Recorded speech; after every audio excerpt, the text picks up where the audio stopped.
Yo guys, good morning. 9:39 na ngayon guys. First break natin and it's Friday. Yeah, late na tayong nag-greet guys. Di na ako nakapag-greet kanina papuntang work kasi nga nag-edit ako. And ngayon ko lang na-upload, like ngayon lang talaga na-upload latest vlog ko yesterday. So ngayon, ang nangyayari ngayon is Friday, maaga tayo. Hopefully makapagbiyahe din tayo after. But meron din kasi tayong isang agenda. Pupunta tayo kay mama kasi gagawin ko yung cabinet and magawa na rin ako ng iba-ibang nag-cut na rin ako ng mga kahoy doon. And yeah, hindi naman kasi madalian yung paggawa ko ng cabinet or wardrobe kasi yun nga, sabi ko, as I said, hindi naman lagi may oras ako sa work. So kapag may free time or break time ko, kumuha ako ng off cut tapos ika-cut natin. Pero sa ngayon, siguro after work mamaya kasi maaga ako matapos, mga 1 siguro, 1 PM. So kapag natapos na ako, pwede na tayong kumuha o pwede tayong magkuha ng bagong kahoy dun sa so work, tapos kakat na lang din natin by size kung ano yung size na nakalista sa atin. So yeah, papunta tayo ng bahay guys, break time natin. And oo nga pala, kaya maaga yung break time natin, 9:30, kasi yung normal time na break, yung normal break time is 9. So pagka balik nila papa, saka ako magwi-break kasi kailangan nagra-run pa rin yung machine while on break sila. So nagpapaiwan ako yung gumagawa ng ginagawa nila, tapos pagbalik nila saka ako magbe-break. So yun, uwi na tayo guys, saglit lang, kakain lang tayo doon tapos balik tayo ulit. And sa Friday, isang beses lang talaga yung break namin, depende na lang kung sobrang haba ng overtime. Minsan aabot kami ng 4 or 3. So considering pa rin yun, 9 hours of work or 10 hours of work. Dito na ako sa work, nagmamadali na ako kasi pagbaba ko kanina, nakalimutan ko palang ibaba yung basurahan namin and it takes time din. So nabawasan ng ilang minuto yun.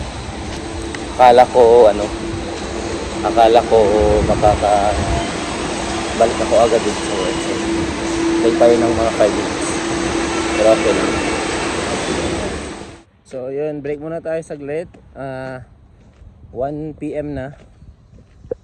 Break muna tayo saglit kasi hanggang 3 pa tayo. Pero normally isang break lang dapat kaya lang nag-overtime tayo hanggang 3. So parang nadagdagan yung oras natin ng 3 oras. Dapat lang tayo, dapat 12 lang din tayo, 5 hours lang tayo ngayong araw kaya lang nadagdagan. So break tayo saglit, tapos yeah, update ko kayo later guys.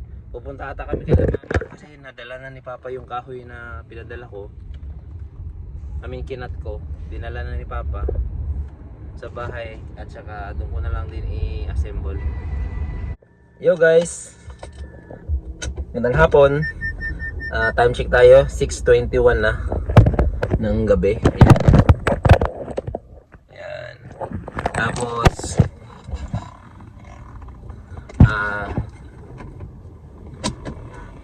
mangyayari, pabiyahe tayo saglit kasi may promotion tayo guys. Kaya lang pupunta din sila mama sa bahay, 6:21 na. Siguro kahit maka 30 lang tayo, pang bawi lang ng gasolina nga kahapon saka ngayong araw. Although full tank pa naman siya, pero gagamitin natin. And normally kapag na full tank siya, meron siyang 580 or 600 na kilometers range. Ngayon nasa mga 460 kilometer range na lang tayo. So ibig sabihin nagamit na natin, ayan o, 460, 461, yan yung range. So pag pinutang natin yan, naabot yan ng mga almost 600. So nagamit na natin yung lampas 100 kilometro. So bawiin lang natin yung guys, saglit lang. Siguro kahit makatatlo lang tayo, tapos makuha natin yung isang promotion na $9 Sa mga nasa mga $30 din yun. So sa $30 na yun guys, malaki na yun. Lampas pa yun, kahit $10 nga lang siguro, puno, full tank na to ulit eh. Pero yun nga, at least maka-extra lang tayo saglit. Tapos kasi bibili din kasi ako ng karne para may makain kami doon sa bahay. Although mayroon naman ano doon sa bahay, mayroon ng ribs ng baboy, pork. Gusto kong magsabaw. Sarap kasi ng sabaw guys. Lalo ngayon malamig-lamig na ang panahon, tapos medyo nakakapagod sa work. So ang sarap ng sabaw, mainit tapos maanghang, di ba? Siguro kung maasim, masarap din sana, no? Kung ano. Pero okay lang kahit yung nilagang baboy lang, no? Nilagang pork ribs. Lagyan ko lang ng sili. So yun guys, bibili lang tayo ng karne mamaya, tapos update ko kayo kung anong mangyayari. Kasi babiyahe lang naman ako, wala nang ibang ganap. Bago siguro mag-close yung shops, pupunta tayo sa ano. Or anong mas maganda kung pupunta na lang tayo ngayon? Sige, punta na lang tayo ngayon guys. 6:24 na kasi, baka masaraduhan tayo. Unahin na lang muna natin yun. Siguro hindi naman masisira yun kasi malamig naman ang panahon, tapos hindi na init. Tingnan nyo guys. May araw pa rin, no? Yun, sunset na, oh. Yun, nakita nyo sa gilid, yun, oh. Ganda. Ganda ng sunset guys. Na-appreciate ko talaga yung nature. Sobrang ganda. So, punta tayo sa Aldi. Mag-U-turn na.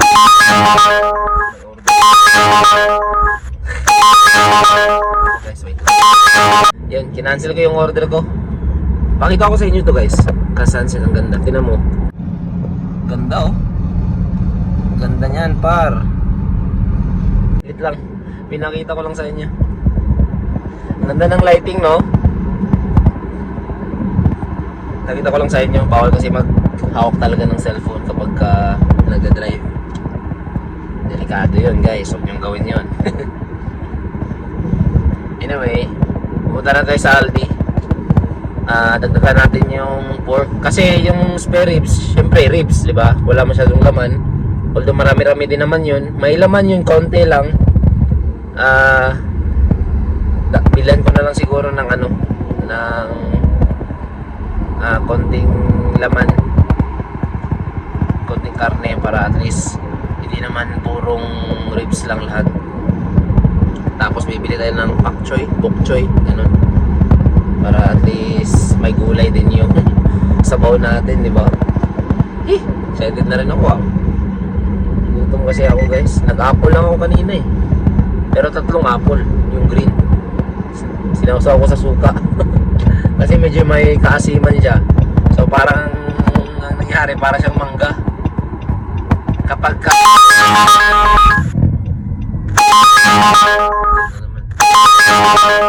saglit lang.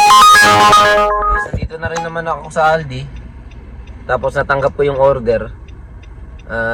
Tinanggap ko na. Kasi saglit lang naman tayo. Bibili lang tayo ng konting karne, tapos yung bok choy. Yung dahon-dahon pang pang sahog sa ating sabaw, para may gulay naman, di ba? Dito na ako guys, dito na ako sa stoplight ng Aldi. Guys, so ito na yung nabili ko. Pak choy pala tawag ito, pak choy. Iba-iba kasi yung tawag eh. May bok choy, pak choy, di ba? Ito maliit. Tapos kabandi tayo konti. Tapos bumili ako ng yan, pork shoulder roast. Pero hindi natin siya i-roast. Idadagdag lang natin siya sa, hindi naman nauubusin kasi ang laki din ito. Yan, oh. Kuha lang tayo ng konting karne para isa lang din natin siya pag nagluto na tayo ng sabaw na ribs. Para at least may laman naman, di ba? Tsaka taba-taba. Tsaka guys, bumili din ako ng porterhouse steak. Ayan, oh. 200 grams lang siya. Wala na yung rump na 250 grams. Mas mura yun eh. Ayan, oh. Steak. Beef. Mas 100% Australian beef. So ano lang siya, mura lang siya guys, mga $7.50, 200 grams. 'Di ba? Kasi yung 200 grams sa Royal Hotel na ramp, $29 yun. 29, 27. Basta nasa mga ganyan lang guys. Pero may kasama na yung chips tsaka salad. Tapos hindi pa kasama din yung gravy, kasi yung gravy $3 din yun, isang ganun lang o cup. So paano kaya kung ako magluto din ng ganyan, no? Kasi ako nagluto din ako sa bahay, masarap naman. Salt and pepper lang. Pagka ito kasi guys, yung steak lang talaga, kahit salt and pepper lang yung ano mo. Tapos butter. Tapos ano pa ba? Yung kahit hindi na masyadong maraming spaces guys. Kasi pag mas maraming ano, hindi mo na maintindihan yung lasa eh. Tapos konting asin lang kasi sobrang alat niya, sobrang bilis niyang umabsorb ng asin. Tapos yung garlic na ano, yung garlic na whole garlic, hatiin mo lang yung sa gitna. Tapos isalang mo dun sa ano, isalang mo dun sa butter. Tapos low heat lang guys. Kapag ka na ano na, kapag ka na nasalang mo na yung karne, i-low heat mo lang. So yun. Dito na ako sa Guzman Y Gomez guys. Ayan o. Ayan o.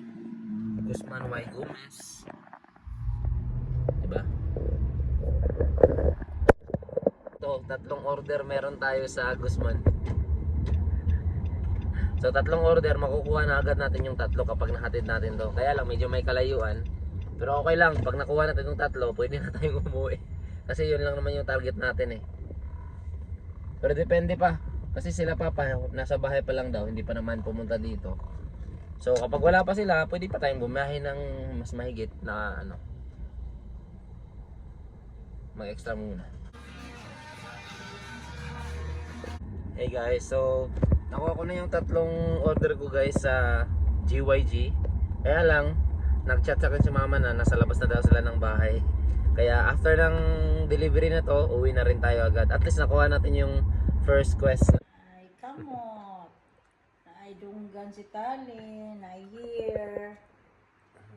Hala. Hi, baby Taya. Hello, baby Taya. Hello, baby Taya namin. So, ako muna nakatoka sa pagbantay ng baby namin guys. Kasi kumakain pa si Mrs. dun sa baba.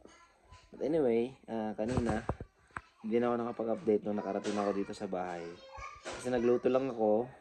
And also, mabilis ang luto lang kasi andito na sila papa para makapag-dinner na. And medyo may katagalan din yung luto kasi nga sabaw na isda yun. I mean, sabaw na tawag dito, ano ba yung ulam na ginagawa? Nilagang baboy kasi yung niluto ko. So, kailangan pakuluan ng maayos, linisin, tsaka kailangan medyo, ano din siya, hindi siya makunat pag kinakain. So, yun. Ano bang nangyari kanina? Wala lang, catch up lang din guys. Tapos, usap-usapan yung, chit-chat lang din. Tapos, nag-usapan namin yung, yun. Nausapan din namin yung politiko sa Pilipinas. Yung nangyari kay former President Rodrigo Roa Duterte.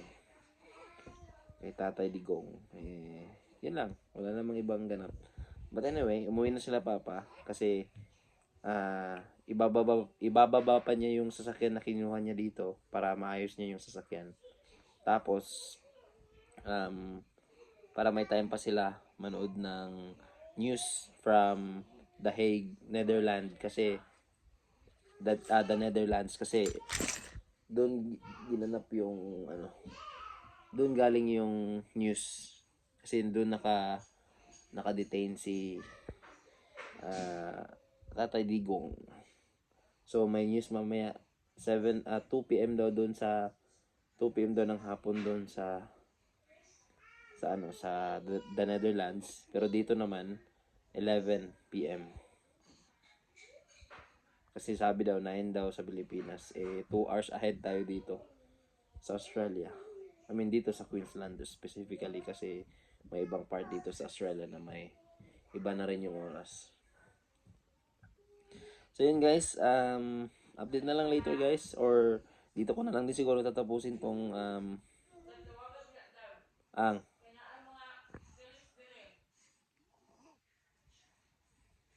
naman siya dire sa kwarto. Nak, come here nak.